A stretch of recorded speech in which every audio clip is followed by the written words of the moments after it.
Everyone. Welcome to our second lecture on the early American Jewish community.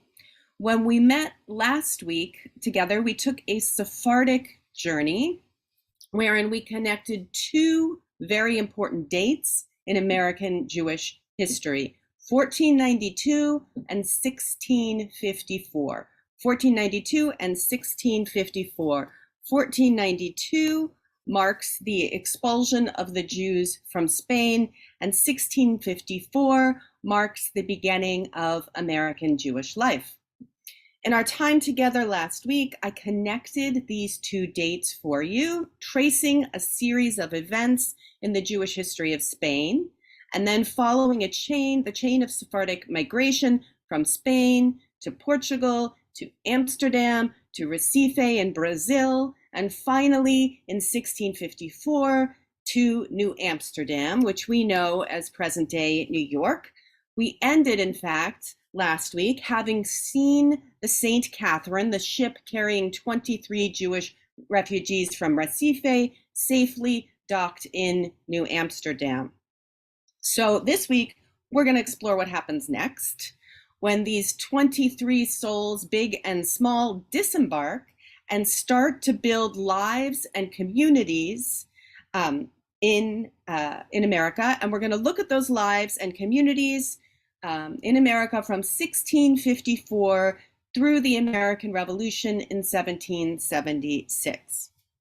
So you might remember from last week that there were other individual Jews who came to the colonies on the Eastern American seaboard before these 23 refugees in 1654. They were mostly merchants and traders whose work brought them here for brief periods. The 1654 settlement is remembered and celebrated as the first because they were the first to arrive with the intention of making a Jewish community here. To this end, upon arriving, the Jewish refugees applied for the right to settle. The director general of the colony, who we would think of as kind of the governor of the colony, Peter Stuyvesant, moved to block their request.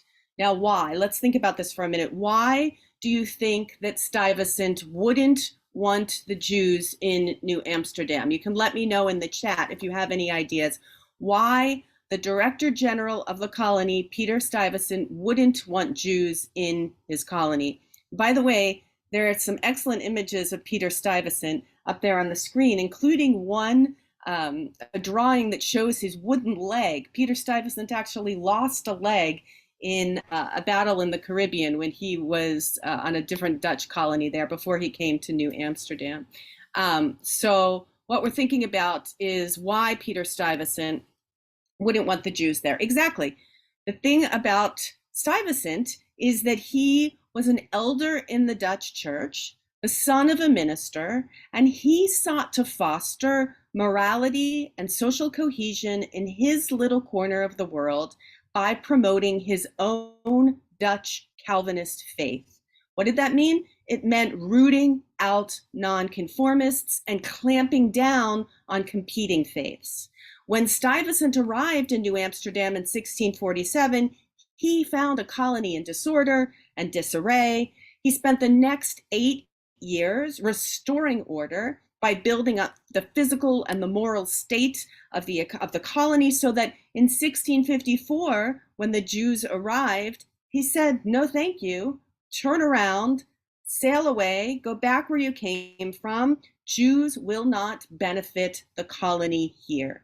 We have Stuyvesant's own words on this topic from a letter he wrote to Amsterdam, in which he explained that the Jews should not be allowed to stay in the colony because they were, quote, repugnant, deceitful, blasphemers of the name of Christ. It's pretty straightforward, right? Furthermore, Stuyvesant argued that if Amsterdam allowed the Jews to stay and form a community, then, quote, giving them liberty, we cannot refuse the Lutherans and the Papists. The Lutherans and the Papists. The Papists are, of course, the Catholics. The decision to admit Jews to New Amsterdam Stuyvesant understood was, at its deepest level, a decision about the social and religious character of the young community. The Jews, when they came to understand Stuyvesant's view, appealed to the Dutch West India Company, the Amsterdam-based organization that held the controlling economic interest and thus the purse strings in New Amsterdam. The Dutch West India Company, which not coincidentally included several Jews among its principal shareholders back in Amsterdam, overruled Stuyvesant. Over Stuyvesant's objections, the Dutch West India Company extended permission for Jews to travel, trade, live, and remain in New Netherland, provided that the poor among them should not become a burden to the company or the community, but be supported by their own nation. Eventually, the company also extended the right to Jews to serve guard duty and own real estate. I want to pause here for a minute and think about why the Dutch West India Company's response was more favorable than Stuyvesant's. Why would the Dutch West India Company want the Jews there when Stuyvesant would not want the Jews there? Well, if you think about it, exactly, Harlan's got it. The Dutch West India Company is motivated by economics, right? They're thinking about the economy. And this is not just because they're a company, but it's a marker of a transition to modern times when faith isn't going to be the determining factor in terms of how society is organized. And as we move, into modernity, in fact, economics, capitalism, or as they called it then, mercantilism, is rather going to be one of the organizing principles around which societies revolve. And that's going to end up being really good for the Jews. So the Dutch are some of the first to think this way. And that's why they're very successful in the New World. They really are putting economics first and faith further down on the list, because they have seen firsthand, as we talked about last time, they've seen firsthand in Amsterdam the important link between tolerance and prosperity, When you open your community up to people of all faiths, you allow those people of all faiths to come in and you give them access to the economy, equal access. They are able to shine, to bring all of their own talents and skills to your new state. Your state can thrive. That's the lesson they had learned in Amsterdam, and that's the lesson that the Dutch West India Company is passing on to Peter Stuyvesant. We want the Jews there because the Jews are good for the economy. Remember, we talked about this last time. The Sephardim had cousins in every port. They were particularly adept for that reason at moving goods around the world, including across the Atlantic. So it was very good for the Dutch West India Company to have Jews in this port on the North American seaboard. So just as Stuyvesant had feared, the economic considerations that motivated the Dutch West India's decision to let the Jews stay soon determined policy for the colony's other minority faiths, including Lutherans and Catholics. The Dutch West India Company's direction to Peter Stuyvesant became over time the policy that would distinguish America from other countries around the world.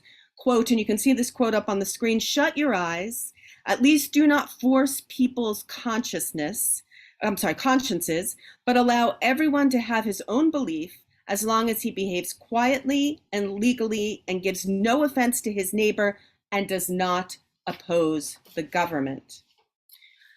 Having won the right to live in New Amsterdam, this small group of American Jews now faced a challenge that would be repeated time and again throughout the centuries in America, namely how to maintain and preserve Judaism here.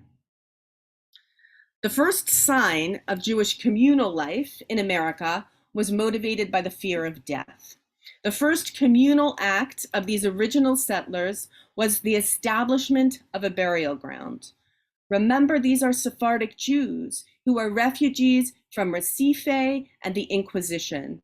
They had learned from experience that life is fragile. They knew that religious hatred, as well as diseases and misfortunes common to all colonists, might strike them down at any time. For this reason, the establishment of a burial ground became their first priority. In 1655, the Jews petitioned Stuyvesant to be permitted to buy a burying place for their dead. Jews and Christians in Europe had regularly maintained separate burying places, so this petition to continue an established practice was granted without any kind of controversy. We don't know the exact location of this original 1655 burial ground. We do know that another location, another cemetery, was purchased in 1683, and that cemetery, confusingly, is known as First Cemetery. Even though it wasn't the first, there was one before it. It's called First Cemetery. You can still see it in present-day New York. It's on Madison Street, kind of near Chinatown. So that's the first sign we see of Jewish communal life in North America.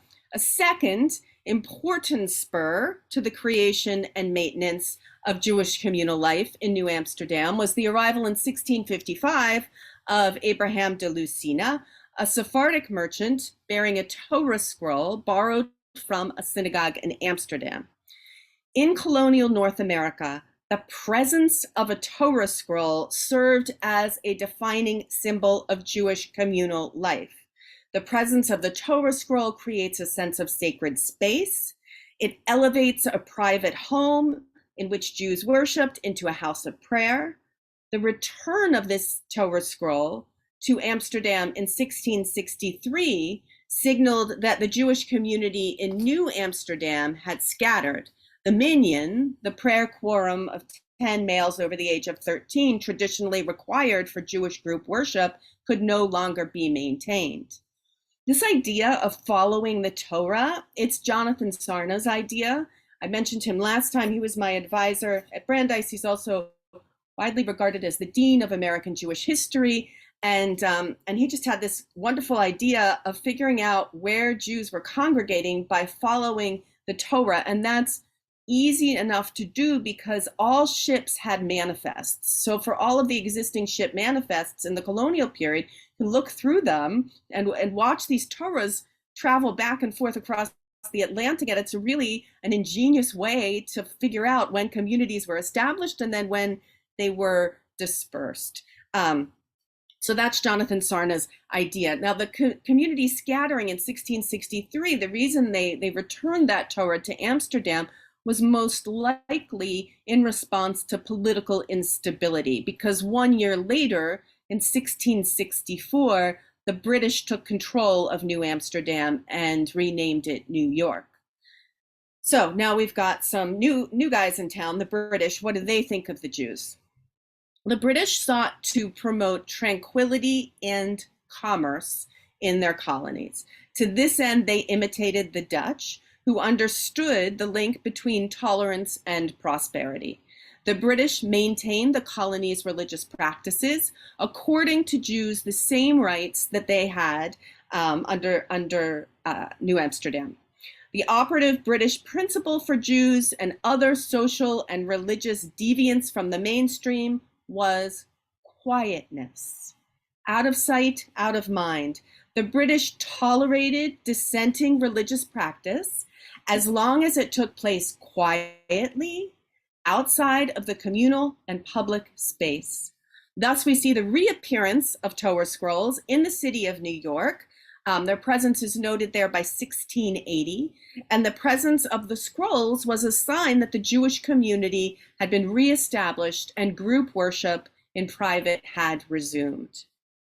In 1685, the Jewish community in New York, numbering some 20 families, petitioned for the right to worship in public, but their petition was refused. Quote, "Public worship is available to those who profess faith in Christ," wrote the New York Common Council. But then around 1700, without any fanfare or known change to the law, Jews rented a building for public worship in New York. At that same time, around 1700, New York's first Quaker meeting house was erected, and Baptists and Catholics were permitted to open churches in New York. So there was clearly a change in thinking about public worship for minority faith communities. We just don't know exactly why. What we do know is that Jewish worship moved from private homes into rented space sometime around 1700. This was the establishment of the first synagogue, the first public Jewish congregation in colonial North America. And this first synagogue was called, and is still called today, because it's still a functioning congregation, Kahal Kadosh Shereth Israel, the Holy Congregation Remnant of Israel. Synagogue names will often tell you something about the context in which that congregation was created. Synagogue names are often clues to the history or the politics of the moment when the congregation was founded. So Shereth Israel here, the name of Shereth Israel, tells us something about the moment in which it was founded. Shereth Israel means remnant of Israel. And here on the edge of the world, right, on the coast of North America in a colony, they were sort of a remnant, right? They're part of Jewish life, they're part of the Jewish people, but they're on the edge of the world. So the name Shereth Israel suggests that they're a remnant, but it also, I think, hints at the promise of redemption. If we think about the prophet Micah, he wrote, quote, "I will surely gather the remnant of Israel. I will pull them together as a flock in the midst of their fold." So again, here we see the name Shereth Israel recalling this widespread belief that the community of Israel is dispersed, the Jewish people are dispersed all over the world, and to the four corners of the earth, in fact, and that disbursement will eventually lead to ingathering of exiles and the coming of Messiah. So if you belong to a synagogue, I encourage you to think about your congregation's name, when it was named, and what that might tell you about your community at that moment in time. The synagogue structure of Shereth Israel soon served as a model for other organized Jewish communities that took root in the American colonies as intrepid merchants of both Sephardic and Ashkenazic descent settled in port cities up and down the coast, establishing communities in four other coastal towns, including Savannah, Charleston, Philadelphia, and Newport. All of these colonial synagogues were organized along the same model, a model that promoted three important characteristics, and you can see them up there on your screen: tradition, deference, and compartmentalization. Tradition, deference, and compartmentalization. And I want to say something about each of these characteristics. While Ashkenazim would outnumber Sephardim in all of these communities by 1730, the character of the American Jewish community remained Sephardic through the American Revolution. What does this mean exactly? It means that colonial American synagogues adhered to Sephardic ritual customs. Sephardic Jews believed that ritual could unite those who life had dispersed. They wanted a Sephardic Jew to feel at home in any Sephardic congregation in the world, to experience the same liturgy, the same customs, even the same music.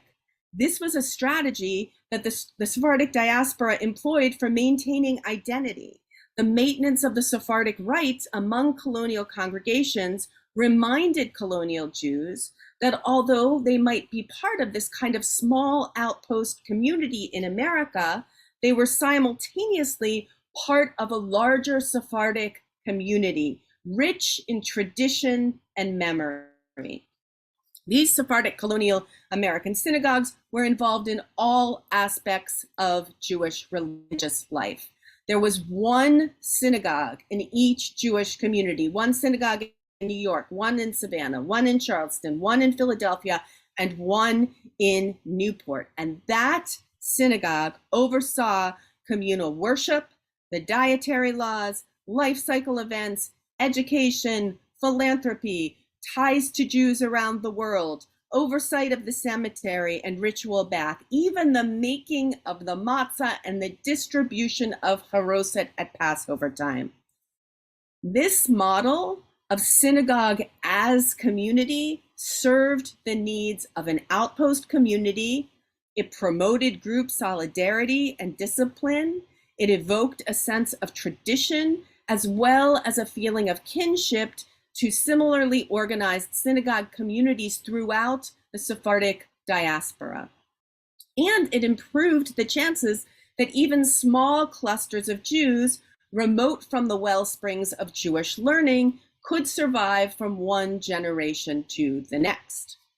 You can see literally the value of tradition in colonial synagogue architecture. And I want to take a look at the architecture of one colonial synagogue building that has survived until today, so that you can see what I mean. We're looking at our screens on the Touro Synagogue in Rhode Island. I'm sure some of you have visited it. If you have, let us know in the chat.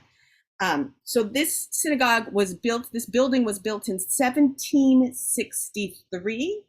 It was built in 1763. It is one of the oldest synagogues in America today. It's on the National Register of Historic Places.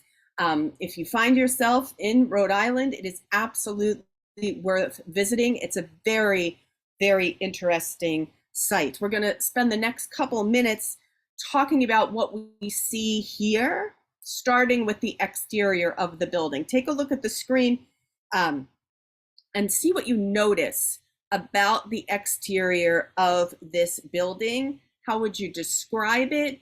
And what does it tell us about the experience of being Jewish in Newport in the 1700s?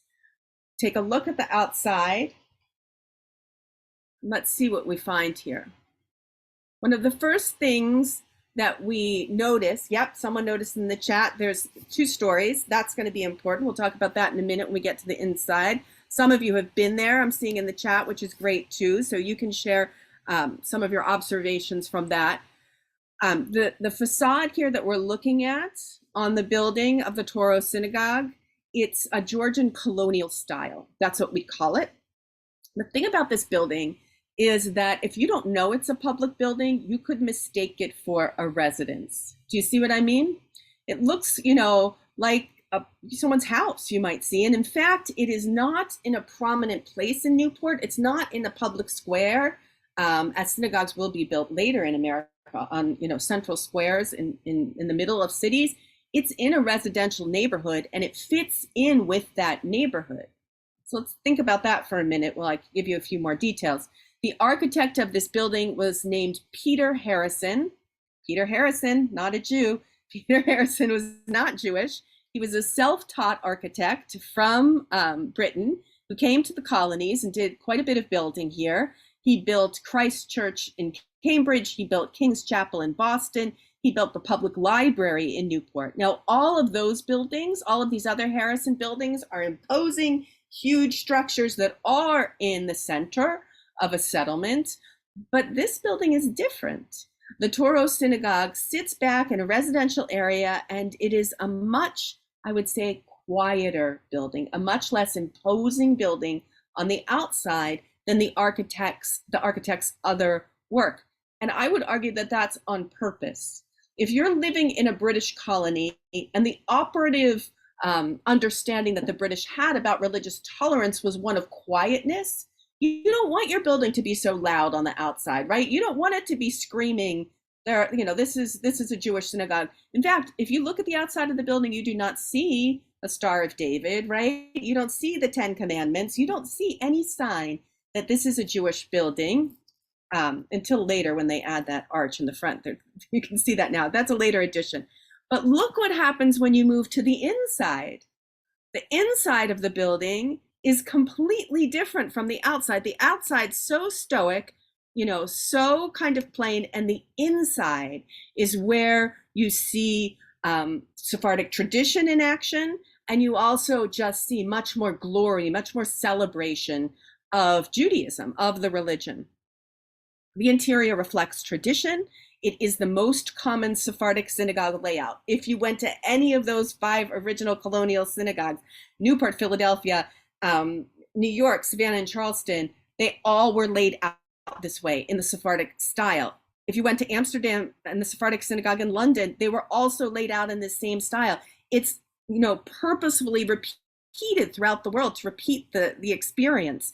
The bima is placed in the center. The ark is on the east wall. The congregants all sit facing one another along the north and south walls. Men on the main floor, women in the balcony. That's why we got the 2 floors there, right? As I said, Sephardic synagogues all over the world are going to have the same layout in this period. In addition to referencing tradition in the layout, the Touro Synagogue has another legendary symbolic tribute to Sephardic history. And some of you might know this. Oops, let's get the right slide back up there. The Touro Synagogue has a trap door underneath the bima. If you visited it, you probably learned about this trapdoor. There's a trapdoor underneath the bima in the sanctuary of the Touro Synagogue. It leads to a dirt room just below. Legend tells us that it was a symbolic reminder of the persecution of the Jews during the Inquisition and the resulting need to pray in secret. It's symbolic of fear and apprehension, the perils of living in Spain and Portugal, this idea that you might have to flee at a moment's notice. So it's a very interesting feature of the synagogue. Historians know that the building and perhaps the trapdoor were used on at least one occasion as part of the Underground Railroad in the United States to move enslaved people to freedom in Canada. Again, what we see here is architecture acknowledging tradition, architecture acknowledging history. Colonial American synagogues focused on the inside. The inside is designed in a classical Sephardic style, while the exterior was kept simple. In this approach, Jews emulated the pattern of clandestine churches. All of those houses of worship were disguised as domestic structures so as to visually distinguish themselves from established churches and avoid offending the majority faith. This, again, is quietness, no bold display of difference on the exterior. Centuries of experience had taught Sephardic Jews to practice great discretion on the outside while glorifying their faith on the inside. These were tradition-related strategies that colonial Jews employed to maintain their Jewish identity. They recalled traditions and practices from the old country in their architecture, in their prayer, in their songs, thus maintaining community history and memory. They organized their religious community through a single institution, the synagogue, thus promoting communal efficiency and solidarity. The next characteristic of the colonial American synagogue that I want to talk about is deference. Colonial American synagogues established rules of order so that services and meetings proceeded with the proper amount of deference and decorum. There were no rabbis in colonial America. There were no rabbis in colonial America. There are no rabbis in America until the early 19th century. These synagogues are lay-led. And that right there should explain a lot to you about American Jewish life. They were operated and controlled by lay people, by members who organized themselves in a hierarchy of leadership. As in most religious and political institutions of the day, power was vested in men of means. There was a president of the congregation, and he was assisted by a small number of officers and elders. These were usually men of wealth and substance. Below the leadership were the first-class members, generally men of status, who materially supported the congregation. Together, these individuals, the president, the officers, the first-class members, made most of the important congregational decisions. The rest of the worshipers, including all of the women, occupied seats at services, but held no authority whatsoever. Interestingly, though, Colonial synagogues assigned seats for male and female members so that everyone knew their place in the congregation. This not only eliminated shuffling and bickering over the seating each week, but also established a kind of congregational hierarchy in which the best seats went to the most prestigious congregational families, who in turn paid the highest dues. Here's a fun fact, though. In Europe, so few Jewish women attended services that there was no need to designate seats for them. American Jewish women, in contrast, regularly attended services in the colonial period because their female Christian neighbors went to church. So they saw their neighbors attending church and they said, oh, I've got a church too. And that's something that we do here. So I'm going to go, to my church, which is the synagogue. So even though Jewish women held no power in the colonial synagogue, there is a shift in their community involvement. Women are showing up. They are assuming a regular place in Judaism's public space. This is a hint to the increasing role that Jewish women will play in the survival of American Jewish public life. But we're getting ahead of ourselves. These colonial congregations insisted on deference to their congregational rabbis, the right to dissent, the right to challenge leadership in a free election, the right to secede, to establish a competing congregation. These rights were unknown in colonial synagogues. Jews of that time would have viewed those kind of activities as revolutionary, dangerous to the maintenance of Judaism, and dangerous to the welfare of the Jewish community as a whole. Maintenance of these outpost communities required tradition and deference. And finally, I'll say a word about the last strategy for identity maintenance, which is compartmentalization. Single synagogue communities helped early American Jews foster their Jewish and their American identities by limiting synagogue activities to the religious realm so that Jews could compartmentalize their lives into the Jewish and secular domains. This distinction, this compartmentalization, was unknown to many European Jews of the day, but it was a characteristic of American Jewish life almost from the beginning. Unlike synagogues in Amsterdam and London, colonial American synagogue communities did not look to the government to buttress their authority, to tax commercial transactions, to regulate Jewish publications, and punish their members for lapses in commercial morality. Like, instead, American churches, their neighbors, colonial synagogues confined their activities to the religious sphere. The synagogue was for religion, the marketplace was for economic life, commercial and civic disputes were resolved by municipal authorities. This is a separation of church and state, and it was cutting-edge modern philosophy in the colonies. It was also necessary for survival and prosperity because these communities were so small, they were so isolated, Jews and non-Jews had to work together to get along, to share resources in order to survive. That required compartmentalization. This was yet another way that colonial Jews dealt with maintaining identity in an outpost community. Where possible, they compartmentalized it. Now, compartmentalization proved more successful in some spheres than others. The social realm, for example, was rife with challenges to compartmentalization, particularly in the areas of love and marriage. While colonial American Jews certainly faced continuing bouts of prejudice and persecution on account of their faith, from the very beginning of Jewish settlement, Jews and Christians also fell in love and got married. Yes, my friends, I am here to tell you that intermarriage was not invented in 1970.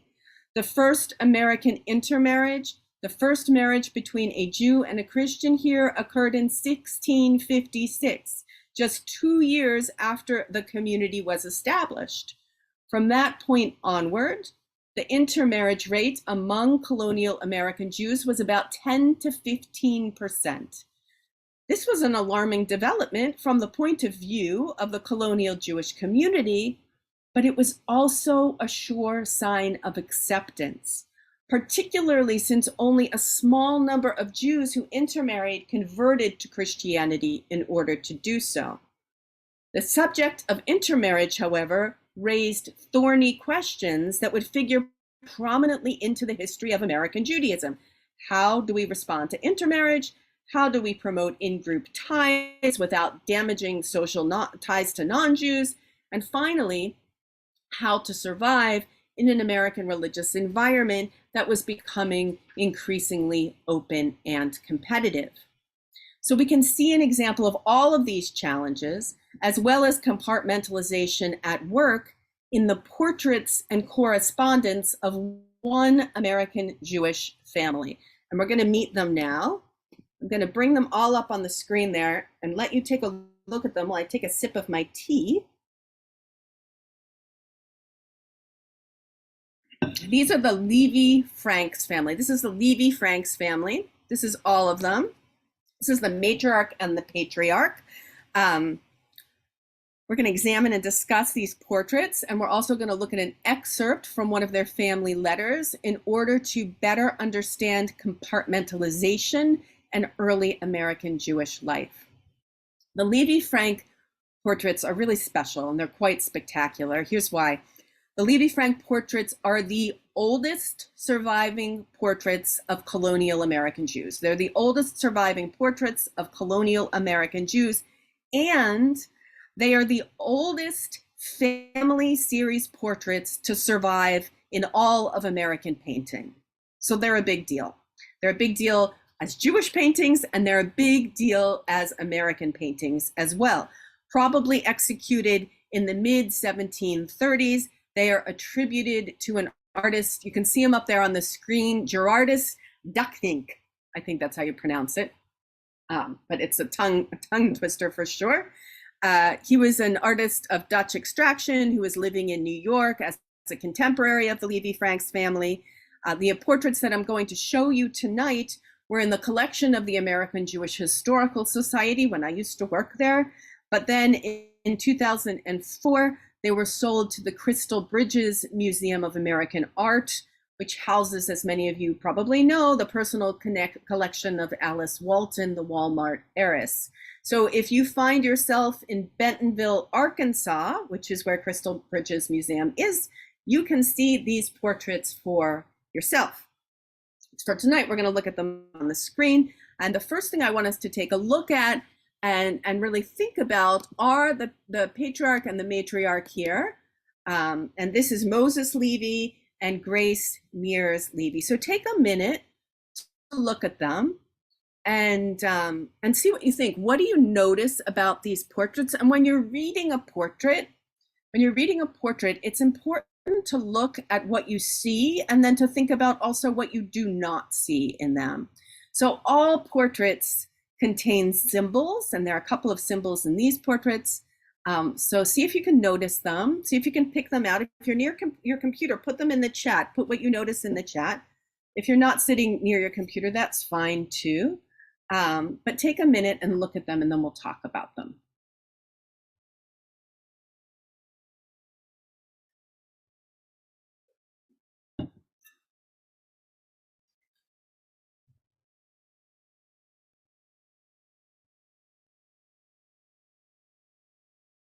Nice. You guys have a lot of very observant comments here. A couple of the comments mentioned that they're wealthy. Yes, you don't have a whole family series, portrait series painted unless you've got, a fair amount of money. So absolutely, they are portrayed here as wealthy aristocrats. Moses Levy is sitting in front of a ship. A couple of you spotted that. That's indicative of the fact that he was a merchant. He's got that little dog sitting on his lap. I'm not sure if anyone spotted that. That dog is a symbol of marital fidelity. And his wife, it's actually his second wife who he's paired with there, Grace Mears Levy, also has that, kind of wealthy English aristocratic look to her painting. And what don't we see here at all? Yep, someone mentioned it. I saw it up there. We don't see any symbol or sign that they are Jewish, right? There is nothing here that suggests that these aristocratic colonial Americans are Jewish. There are no Jewish symbols anywhere. This is the person that they're presenting to the world. These portraits would have likely hung in a drawing room where the public would be welcomed into the home, so people would see them. And these are the people they're presenting themselves at. They're colonists, they're merchants, they're aristocrats, right? There's no symbol, no gesture, no background prop that identifies these people as Jews. Their Jewishness, however, is very much part of their identity, as we're going to see, but it's private. It's internal. It's kind of like the Torah synagogue, right? The external, what you're presenting to the world, is very much like everyone else. Your Jewish identity is compartmentalized. It's more internal. Judaism was important to these people, and we know that because we have some of their family correspondence.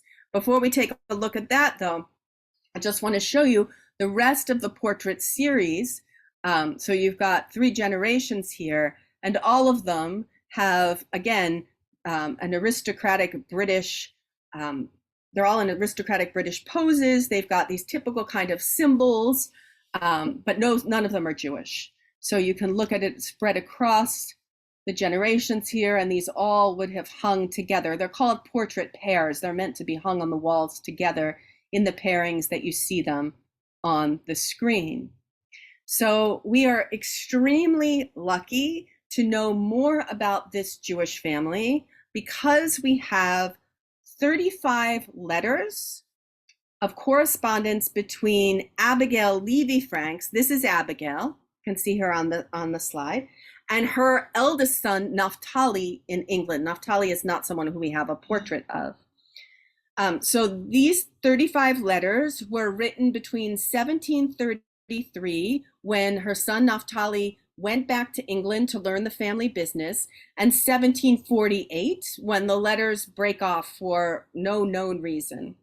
This is the earliest known corpus of letters written by a Jewish woman anywhere in Europe's Western colonies. The oldest known corpus of letters written by a Jewish woman anywhere in Europe's Western colonies.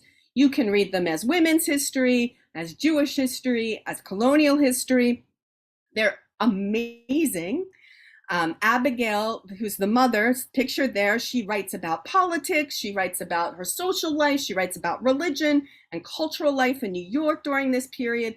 There is a treasure trove of historical material in these letters, and they're actually published. I have on my last slide today, I have an image of the book if you're interested in reading more. We're going to read an excerpt of one of those letters together.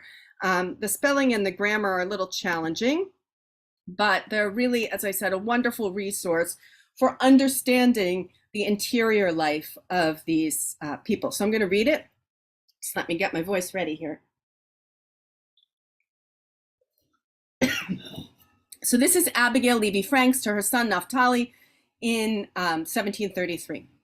I have so often recommended you to be wary in your conduct that I will not again make a repetition, which means repetition. But this I must recommend to you, not to be so free in your discourse on religion, and be more circumspect in the observance of some things, especially your morning devotions. For though a person may think freely and judge for themselves, they ought not to be free of speech, nor to make a jest of what ye multitudinous society think is of the last consequence.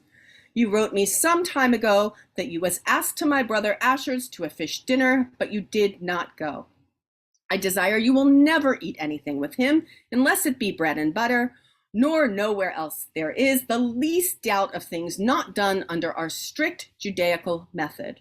For whatever my thoughts may be concerning some fables, this and some other fundamentals, I look upon the observance conscientiously, and therefore with my blessing, I strictly enjoin your care.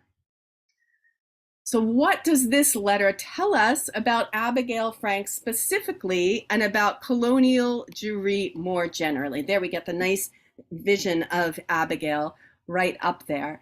What does this letter tell us about her and tell us about the community? If you have some ideas, some comments on the letter, feel free to put them in the chat. Yes. All right. Already Alan saw her brother did not keep kosher. This is a Jewish mother who's concerned about what her son is eating, right? Some qualities of the Jewish mother are true no matter where you are in time and space, right? The Jewish mother is concerned about what her son is eating, and not just what he's eating, but that he's following the dietary laws. She's also concerned about him praying. She wants to be sure that he's praying daily. And you don't see any of this in her portrait, right? Her portrait doesn't suggest anything that about Judaism. But when you look at her letters, we see that Judaism really matters to her.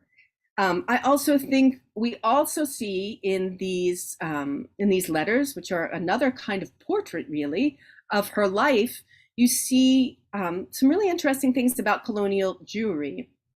So you see, for example, her son going to England. And in fact, all of her children would eventually go to England in order to learn the family business and also hopefully to find spouses. Because in colonial America, the number of Jews was so small that you might not find a spouse. And in fact, in Abigail Levy Franks's own family, 2 of her children end up intermarrying. And she is just devastated. There's a letter further on in the series where she talks about her daughter Phila's intermarriage, and she stopped speaking to Phyla. I mean, she is just devastated by it. And she thinks a lot about what it means. And you can see it here too a little bit. What does it mean to be in a free thinking society? What does it mean to have freedom of thought and freedom of expression and to be part of the larger community and to have friends who are not Jewish? Because Abigail writes a lot about her non-Jewish friends in New York. It means that you have a social circle in which people can fall in love and marry of different faiths. And that's really hard for her to reconcile. And as I said earlier, it's an issue for the colonial American Jewish community. So I hope that you enjoyed meeting the Levy Franks family here, and that through them you gain a more nuanced understanding of Jewish compartmentalization in colonial America. Okay, so far this evening, we have explored general trends and patterns in Jewish settlement in colonial America. In the process, we've looked at buildings and portraits in the Northeast. So in the time that we have left together, I want to spotlight the American Jewish South, to look at the settlement and significance of a particular Southern community, a Southern Jewish community, the community in Charleston.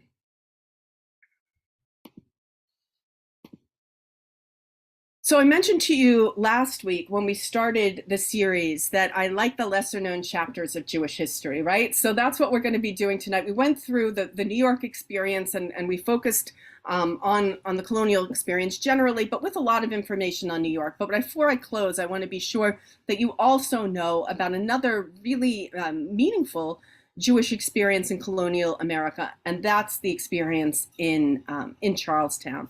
So Charlestown was named in honor of the English King Charles II. It was founded by English settlers on the banks of the Ashley River in 1670. Charles II was known as the Merry Monarch, and you can see him in his photo. Doesn't he look merry up there on the screen? He was a fun guy. He privileged entertainment and enjoyment. So there was much more merriment in his colony, in the Carolina colony, than in the puritanical Massachusetts Bay Colony, for example. Neither Charles nor Charlestown was remotely puritanical. In fact, Charles's astonishing appetite for women was a hallmark of his reign. He had countless mistresses before and after his marriage and fathered at least 14 illegitimate children. For this reason, they called him, quote, the father of his people, or at least of a great many of them. Charles loved theater and actresses. At least 4 of his mistresses were actresses. He attended plays regularly. He was a patron and a friend to the arts and poets. So it should come as no surprise to you to learn that more theaters were built in colonial Charlestown than anywhere else in colonial America. Charles wanted the chief city of his namesake colony to be cosmopolitan, a miniature London with theater and music and formal gardens and horse racing. Creating this cosmopolitan infrastructure was made possible by the fact that the colony was prosperous. The Carolina colony's prosperity was due in no small part to the fact that it was founded as a business enterprise rather than as a religious project. Unlike Boston, which was organized and governed by Puritans, or Philadelphia, organized and governed by Quakers, Charlestown was organized and ruled by capitalism. And therefore, Charlestown welcomed anyone willing to promote the success of the colony, including Anglicans, Methodists, Huguenots, Baptists, Presbyterians, Jews, Quakers, and even those who belonged to no church. Shocking. Charlestown was from its beginning a model of religious tolerance. Under the guidance of King Charles and his Lord Proprietors, the Carolina colony flourished. Charlestown, the bustling trading hub for the colony's staple crop, which was rice, soon became the colony's capital. And it also benefited from the fact that it was very close. It was the closest major port to the colonial West Indies in the Caribbean. So you could see why this would be an important place for Sephardic Jews to set up business in. Remember, the Sephardim like to be in port cities. We talked about this last week for a lot of different reasons. They definitely want to be part of the port of Charlestown, which is thriving in the late 1600s. So we see that by 1700, a small number of Jewish merchants were living in Charlestown. Most of these Jewish settlers were Sephardic. They came from England or other European colonies in the West Indies. By settling in Charlestown, they became British subjects, and as such, they were able to own land. By the 1730s, there were about 10 Jewish households in the city. Starting in the 1740s, Charlestown's population began to grow and grow and grow, so that for the next 100 years, the Jewish population in Charlestown would only increase as Jews from New York and Savannah and London and the West Indies streamed into the Carolina capital. Why? What was so really attractive about Charlestown during this period? Well, by the mid 18th century, Charlestown's port rivaled New York as the busiest port in North America. Charlestown rivaled New York as the busiest port in North America. The port at Charlestown became the main export center for rice grown in the South, but also for two other local cash crops, indigo and cotton. In addition, by 1800, Charlestown was also operating as America's biggest slave port, the major import center for slave labor from Africa. Enslaved people worked in Charlestown's private homes and also in the cotton and rice and indigo fields. Jewish merchants were attracted to this prosperous port. In fact, one Jewish merchant in particular played a key role in the establishment of Charleston's indigo market. And you can see a little bit about indigo and that merchant up on the screen. Once Carolina planters began to harvest indigo, Moses Lindo, a respected Sephardic merchant living in London who dealt with the crop, decided to move to the colonies and work with the budding trade there. Arriving in 1756, Lindo soon became the surveyor and inspector general of indigo in the port of Charlestown.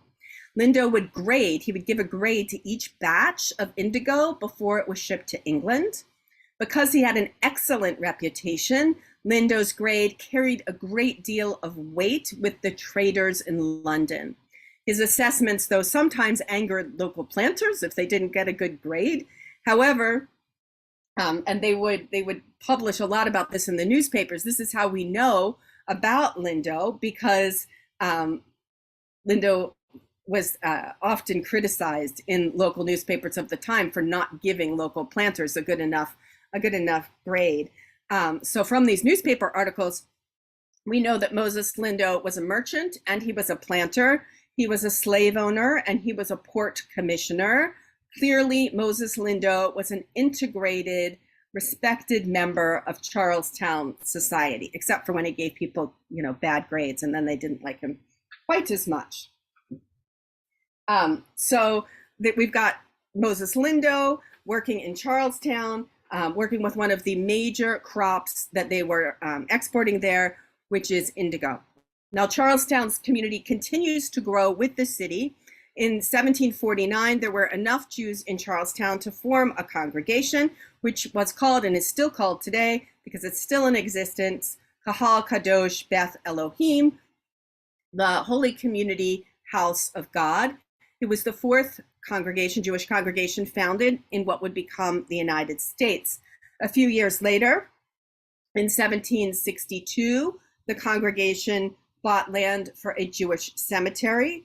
In this way, in Charleston, you see the creation of Jewish community that's prepared to serve the needs of its residents, of its local Jewish residents, from birth through death. If you are in Charleston, and Charleston is a place where I do lead a tour once a year, you can visit both this congregation in its current building, not the original building, which is no longer standing, but the building that dates from 1840. It's still quite extraordinary. And you can also visit the Combing Street Cemetery, this original cemetery, which is now the oldest Jewish burial ground in the South. And it's a really incredible place full of fascinating gravestones that tell the stories of Jews who fought in the Revolutionary War and the Civil War, as well as a lot of other great Southern Jewish stories in that cemetery.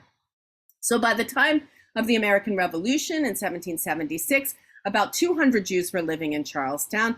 Most of them are going to support the Patriot cause because they enjoyed greater religious and political freedoms in the colonies, even than they had in England.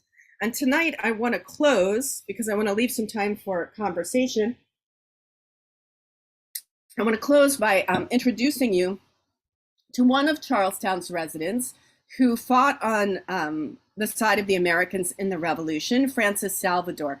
And Francis Salvador will be a nice transition for us to our topic next week, which will be Jews in the American Revolution. So we'll meet Francis Salvador tonight, and then we'll really expand on this idea of Jews in the Revolution next time. So Francis Salvador was the nephew of a wealthy merchant in London who sent him to the Carolina colony as an agent of the family shipping business in 1773. By 1774, he had become a planter, acquiring land and 30 enslaved individuals to work it. Although he had recently lived in England, Salvador was a strong supporter of the colonists' cause. He became what was called a propagandist, meaning that he traveled around the colony trying to convince farmers to support the colonies in their dispute with England. Salvador was chosen because he was such a charismatic speaker and so devoted to the cause of the colonies.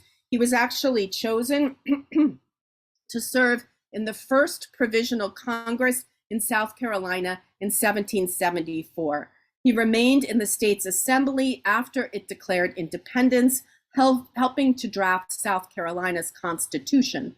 Salvador was the first practicing Jew to serve in a legislative body in America.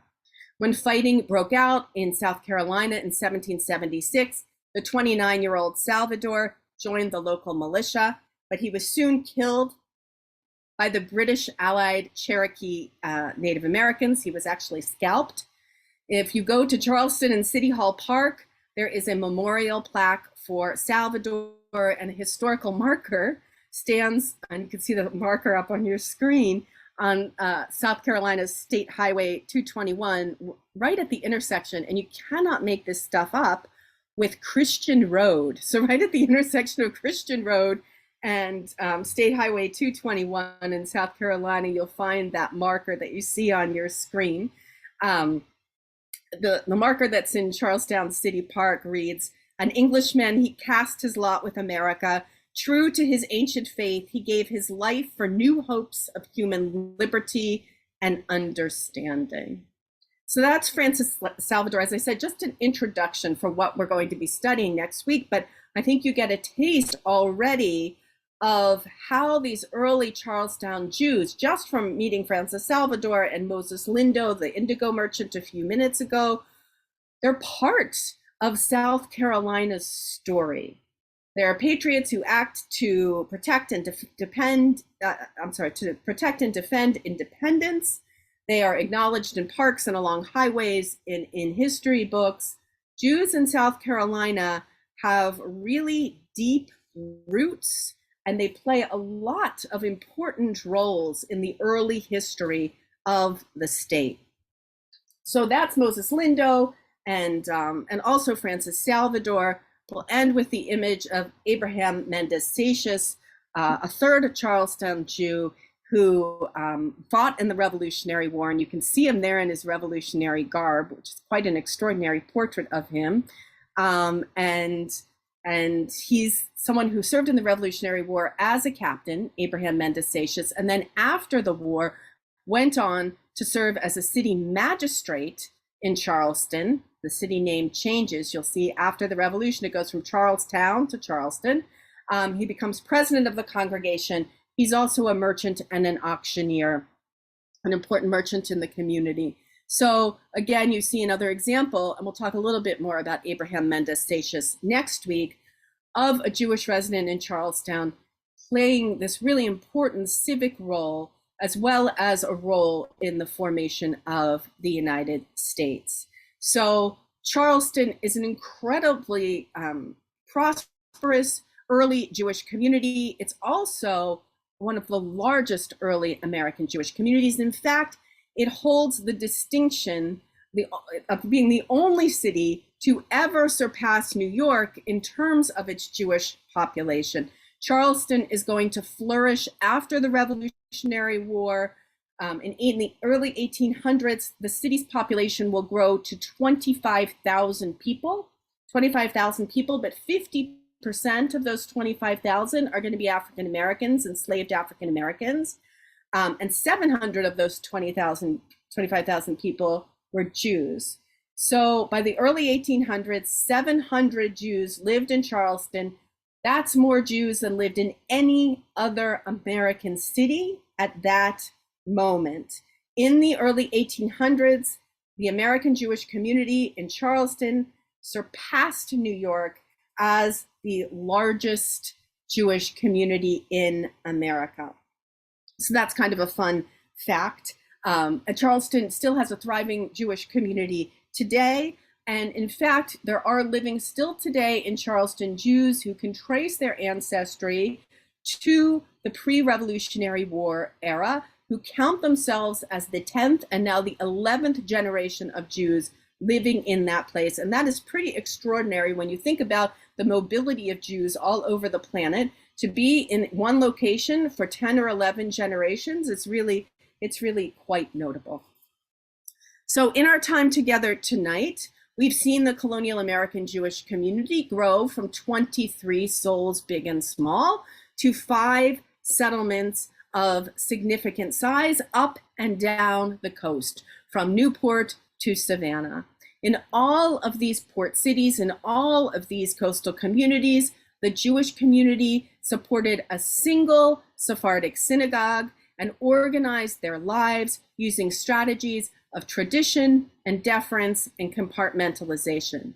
In this way, they created a template for American Jewish life, a template that included religious tolerance, it included community and civic engagement, it included a powerful tradition of lay leadership, and a conviction that they were part of building a new world.